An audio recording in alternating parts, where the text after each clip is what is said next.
చూసారా అండి మా వాము బజ్జీలు, పచ్చిమిర్చి బజ్జీలు ఎంత బాగా వచ్చాయో. మా బ్యాక్ యార్డ్లోనే ఉంది వామ చెట్టు. అందుకని వామాకులే కోసి బాగా కడిగి ఉంచుకున్నాను.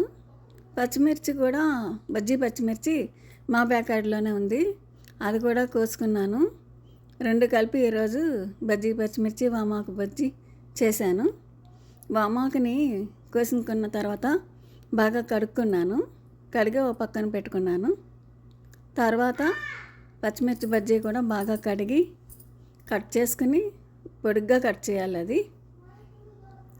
బాగా కడిగి పొడిగ్గా కట్ చేసి లోపల గింజలు తీసి పెట్టుకోవాలి. ఇక మా వాము ఆకు పచ్చిమిర్చి బజ్జీ మా దొడ్లయ్యో బాగున్నాయి కదండి, బాగా కాసినాయి. తొందరగా అన్నీ కలిపి కోద్దామనేసరికి కొన్ని ముగ్గిపోతున్నాయి. అందుకని తొందరగా కోసి ఈరోజు వామాకు బజ్జీ పచ్చిమిర్చి బజ్జీ చేస్తున్నాను అన్నమాట. అది బాగా కడిగి శుభ్రం చేసుకుని కట్ చేసుకుని అప్పుడు శనగపిండి కలుపుకున్నాను. శనగపిండి బజ్జీ పచ్చిమిర్చి కట్ చేసి గింజలు తీసి పెట్టుకోవాలి, లేకపోతే చిన్నపిల్లలు తిన్నప్పుడు కారం అంటారు. పచ్చిమిర్చి కడిగి కట్ చేసుకున్నాక శనగపిండి కప్పున్నర తీసుకున్నాను. ఉండలు లేకుండా చూసుకోవాలి. బాగా జల్లించి పెట్టుకుంటే ఉండలు లేకుండా మనం కలుపుకోవటానికి ఈజీగా ఉంటుంది. శనగపిండి కప్పున్నర తీసుకుని అందులో సాల్ట్ ఒక స్పూన్ వేసాను. తర్వాత వాము తీసుకున్న వాము కూడా ఒక స్పూన్ తీసేసాను. తర్వాత కారం వేసాను, అది కూడా ఒక స్పూనే తీసుకున్నాను. తర్వాత అంతా నీళ్ళు పోసి బాగా కడిగి బాగా కలుపుకున్నాను. గరిటె జారుగా కలుపుకోవాలి ఇది, ఎందుకంటే గట్టిగా అవసరం లేదు, మనకి పకోడీ పిండిలా గట్టిగా అవసరం లేదు. గరిటె జారుగా కలుపుకుంటే మనం బజ్జీలు ముంచి నూనెలో వేస్తాం కదా, పలచగా ఉండాలన్నమాట. కొంచెం ఇది ఉండలు లేకుండా, ఈ మధ్యన పిండి బాగా ఉండలు కట్టేస్తుంది. ఉండలు లేకుండా బాగా కలుపుకోవాలన్నమాట. లేకపోతే ఉండలు ఉందనుకోండి, నూనెలో వేయగానే మొహం మీదకు పెళ్తుంది, నూనె పెళ్తుంది, పిండి టప్ టప్ అంటుంది. అందుకని ఉండలు లేకుండా బాగా కలుపుకోవాలి.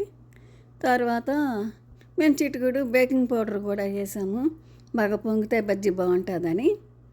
తర్వాత బాణల్లో నూనె పెట్టుకున్నాము. బాగా నూనె కాగినప్పుడు ఇది వేయాలి. వామాకు పిండిలో ముంచుకొని వేసాను. బాగా వేగనివ్వాలి. వామాకు కూడా నూనెలో ఒక్కొక్కటి వేసుకోవాలి. అట్లా అయితే ముందాకు పొంగుతుంది అన్నమాట, బాగా ఉబ్బుద్ది. ఒక వామాకు వేగిన తర్వాత కొంచెం వేగి పైకి పొంగినట్టు వచ్చిన తర్వాత ఇంకోటి వేసుకుంటే మొత్తం బజ్జీలన్నీ బాగా పొంగుతాయి. లేకపోతే స్పీడ్గా ఒకటి తర్వాత ఒకటి దాని మీద ఒకటి వేసేసుకుంటే పొంగవన్నమాట, తప్పడుగా ఉంటాయి. అందుకని స్లోగా వేసుకోవాలి నూనెలో. అలాగా అన్నీ వేసుకుని మూకుటి నిండా వేసుకున్నాక బాగా కదుపుకోవాలి. అది ఒకవైపు వేగిన తర్వాత ఇంకోవైపు కూడా వేపుకుంటే మంచి రెండు వైపులా పొంగుతాయి అన్నమాట, బాగా వేగుతుంది. అట్లా కొంచెం వేగనిచ్చి తిప్పాను. మీకు ఎట్లా వేపుకోవాలంటే అట్లా మీ ఎవరిష్టం వాళ్ళది కదా. నేను దోరగా వేగంగానే తీసేసాను. మీకు బాగా వేగితే బాగుంటుంది అనుకుంటే కొంచెం బాగా వేగనిచ్చుకోండి. బాగా వేగిన తర్వాత తీసి వేరే గిన్నెలో వేసుకోవాలి. ఇట్లాగే అన్ని ఆకులు వేసుకొని వేపుకొని తీసుకొని వేరే గిన్నెలో వేసుకోవాలి. నేనైతే కాస్త ఎక్కువసేపే వేగనిచ్చాను, అంటే బాగా వేగితే శనగపిండి అరుగుదలకు మంచిది కదా, అందుకని. ఇప్పుడు చూడండి బాగా వేగనిచ్చి వేరే బౌల్లో వేసుకున్నాను. వామాకు అసలు అజీర్తికి ఏంటి, చిన్నపిల్లలకి కడుపు నొప్పి వచ్చినా అన్నిటికీ కూడా వాము తినిపించిన, లేకపోతే వాము పౌడరు కొంచెం వేడి నీళ్ళలో కాసి ఇచ్చిన అది మంచిదే. వామాకు కూడా ఉత్తిది కూడా తినిపించేయచ్చు, అది కూడా మంచిదే.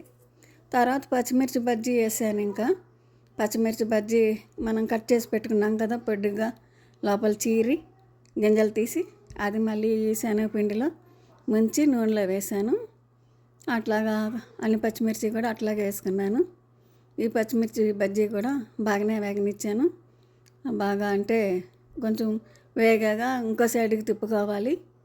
రెండు వైపులా కూడా బాగా కాలనివ్వాలి. బాగా వేగితేనే లోపల పచ్చిమిర్చి కూడా వేగుతుంది కదా, పైన శనగపిండితో పాటు లోపల పచ్చిమిర్చి కూడా మనకు వేగాలి కాబట్టి అట్లా బాగా వేగగా తీసుకున్నాను. రెండు కూడా అటువైపు ఇటువైపు వేపుకొని తీసుకున్నాను.